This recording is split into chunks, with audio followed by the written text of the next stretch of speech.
Am I going to start with a, like Link does? No. We can just start with some questions. We can Yeah, we'll start with Jim Hill. Yeah, Jim Hill, CBS 2 and KCAL9. Congratulations again. Thank you. You've talked so much about this particular award, in the past. Did it live up to your expectations, and how emotional experience has this been for you? Yeah, it for sure lived up to kind of what I thought it was, and maybe a little bit more. Kind of hearing all the stories of all the other Heisman winners, anything like that, sitting down and talking to them. So for sure lived up to it. And then emotional, going over my speech nights before and things like that, I get a little emotional about myself, and then I got up there and I kind of surprised myself that I didn't get emotional talking about my mom or anything like that. But other than that, it's been all good. Not too emotional, kind of the same. Gotten a few more texts from people and anything like that, maybe that I haven't heard of in a while, or heard from in a while. But other than that, still been the same.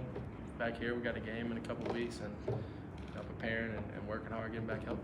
And from a historic standpoint, with you winning the Heisman, SC's won more than anybody. Yeah. That's incredible. It's pretty cool. It's pretty cool to be a part of that, and not only be a part of it, be able to add to it is one of the coolest things. And so, like I said, being able to talk to people like Mike and Matt and Carson or Palmer and a couple of Marcus, a couple of other of the Heisman winners is pretty cool. Yeah. Do you have good stories from some of the previous winners that you talked to?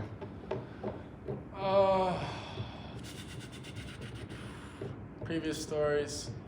I don't know if I want to tell their stories. Or just their Heisman experience. Did they share anything with you? Yeah, so they shared a few things. They shared when you're here for this weekend. It's normally once in a lifetime opportunity, especially when you win. And also keep smiling, be happy that you're here.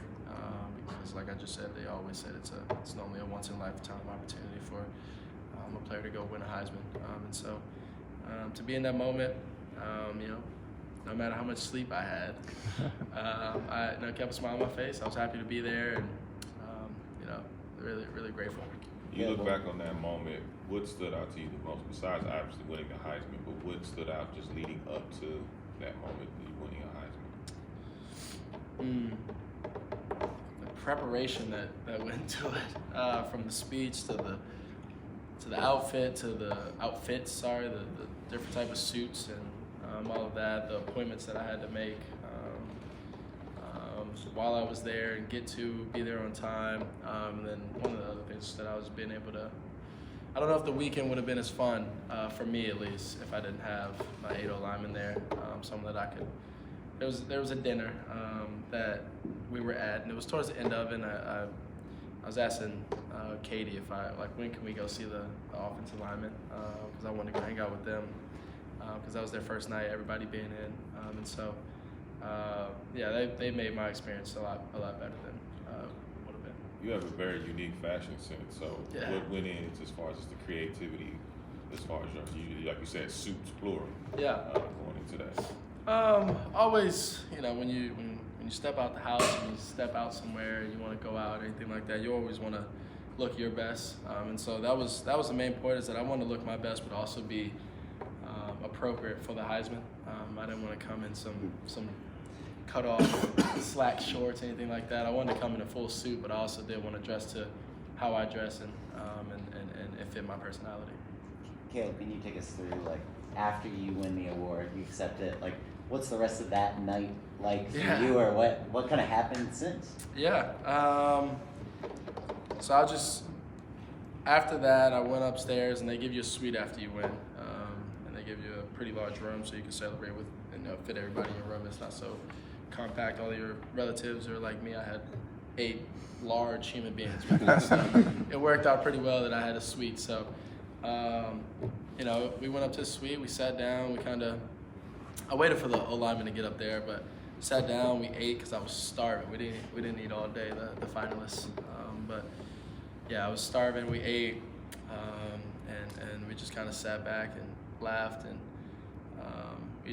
we spent some time together, some good quality time together, and after that, I mean, we didn't sleep much though. I think coming back here, I had about 6 hours of sleep. On the flight, I got about, what was the flight? I got about 4 hours of sleep on the flight. And before the flight, I had around 6 hours for the past like 48 to 72 hours. So I was going a lot off of momentum. But yeah, it was an awesome experience. What do you recall most about that time as a lineman, and what were your friends and family in that suite just over those last hours? Yeah, they were all there. My aunt, my cousin, my mom, my dad, O-lineman. I think Coach Riley went up there for a little bit.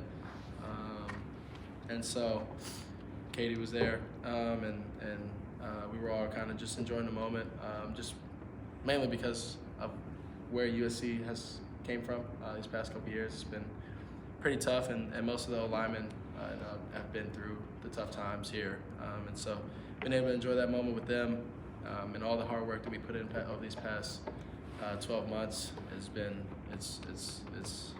it meant a lot to me to have them there and be with me. So to be able to have that moment, it was pretty special, pretty awesome.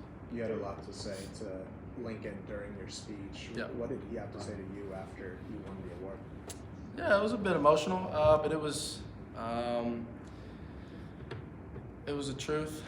Came from the heart, and he was happy for me. He was grateful. He was happy to be there with me.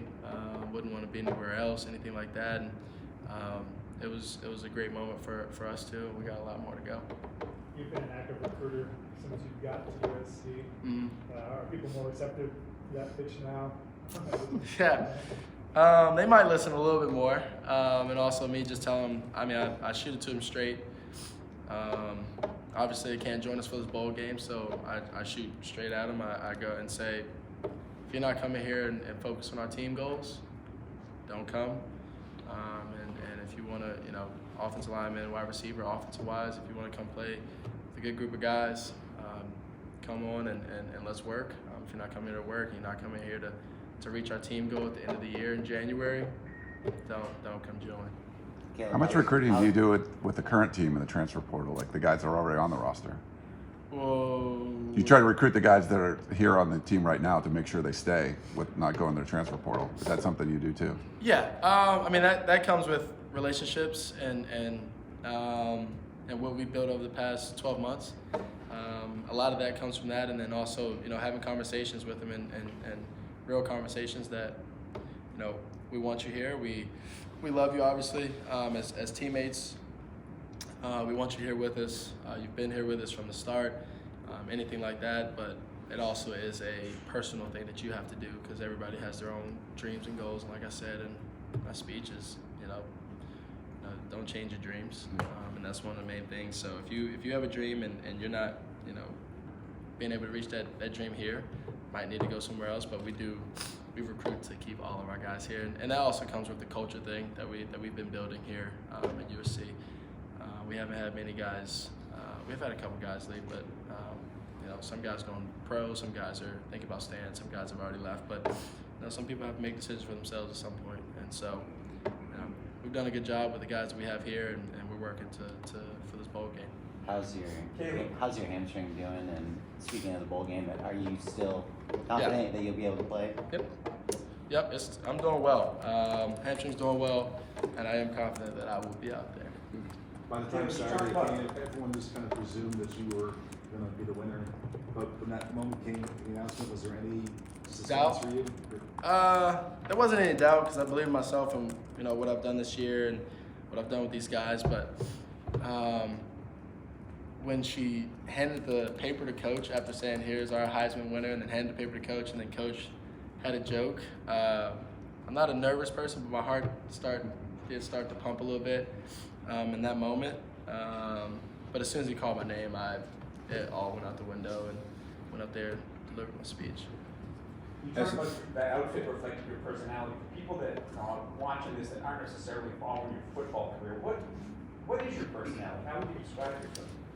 As in my fashion, or are we talking about? No, just in general. However, I know I read on your website you said you're well-rounded, and then you listed about 10 things. I think this might have been from last year. Yeah. Fashion, investing, technology, digital currency, cars, art, film, social justice. I mean, give people a sense of who you are?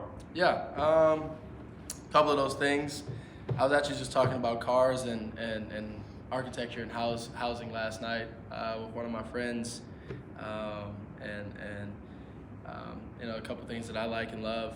So just, I'd say a unique, because I mean, I paint my nails, I sometimes dress a little funky that other people might not like, and you know, I believe in myself, I trust in myself, I know who I am, and you know, I go about my day every day, and I'm okay with the man in the mirror, like I also said in my speech. I'm okay with that guy that I'm looking back at, and so that's a short summary of it, but yeah. Do you consider yourself a football player first, student first, or son first? So that's a good question. I'd say student athlete first.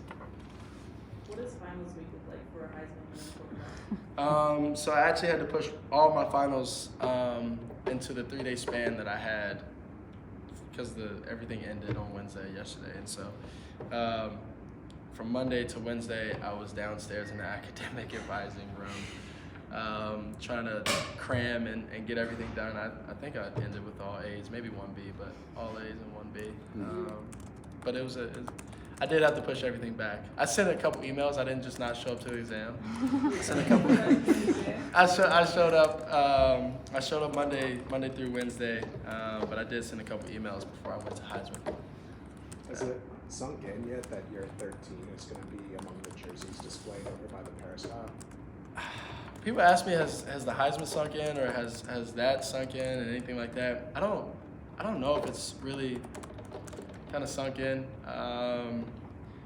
It's like I know it. Like I know it's gonna happen. I know that I have a Heisman sitting in my apartment right now, and I see it when I wake up. But I don't know if it's really sunk in. I think many years down the line, or maybe next year, or years to come, or whatever happens when they put my jersey up, or whatever the case may be, maybe. But it hasn't. I think maybe when I stop playing football is when it all sinks in, that I get to sit back and, like, you know, kind of sit back and see everything, and you know, go back on all the history that hopefully I can. As the keep leader building of on. this team, you'll have your teammates and others to come to you for advice and all kinds of subjects. Who do you go to when you seek advice? Yeah, my parents, Coach Riley, and my mentors back home, my 2-3 mentors back home. Keep a small circle. They've known me the best throughout the years. They've trained me mentally, physically, spiritually. They've instilled a lot in me, and you know, keep the circle tight, and you know, don't go asking questions or questions that you need answers to that could change your life and possibly my life to somebody that doesn't know you the best, or that you know haven't been around, that hasn't been around you for many years. And that family unit is at the top of the list. Who? The family unit? Yeah, family unit is top of the list. Top of the list. Is the Heisman going to live permanently in your apartment, or are we going to find a new home for it? As of right now, it's going to be in my apartment. It's a pretty cool achievement. Yeah. So it's going to be in my apartment. It may move at some point. Maybe when I leave here, it's going to move. Yes. If I don't.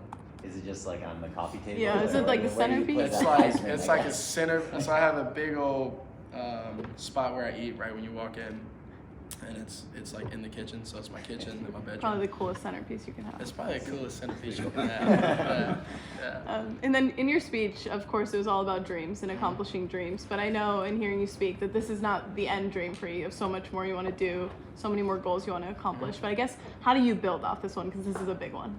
Yeah, something that I built, it's kind of easy for me because things that I want to achieve in football and life is I don't want to be forgotten, so that means immortality, and that means championships. And so I want to win championships, and I want to be known as the best. And so I'm not there yet, and I won't be there for a while. And so I'm still working and still fighting for those dreams and goals and aspirations that I have that I made when I was a little guy at 10 years old. You talk about team building and talk about when you reach out to other up and coming players that want to come here about being on a team goal. and obviously adding value to that team. But in what ways does Coach Riley add value to you, and have taught you about how to add value and be valuable? Yeah. One, there's a certain understanding of you're the quarterback of this team, and you got to understand that you're a quarterback at USC. There are certain things that come with that, and being a leader, being accountable, showing up, and not only showing up because it's only 50% showing up and working, things like that. It comes along with being in this role, and then also, there's times where you need someone like a Coach Riley,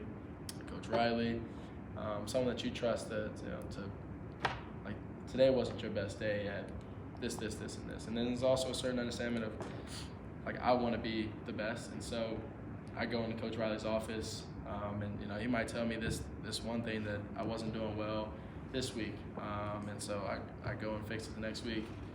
Being coachable, having an understanding of the position that you're in, and just wanting to grow and be the best is that, and so having people here to keep me on the track, on a certain path, certain track, and also wanting to keep myself on a certain track and keep progressing is the main part to that.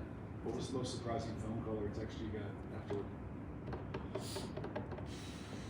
Oh, I have had a lot.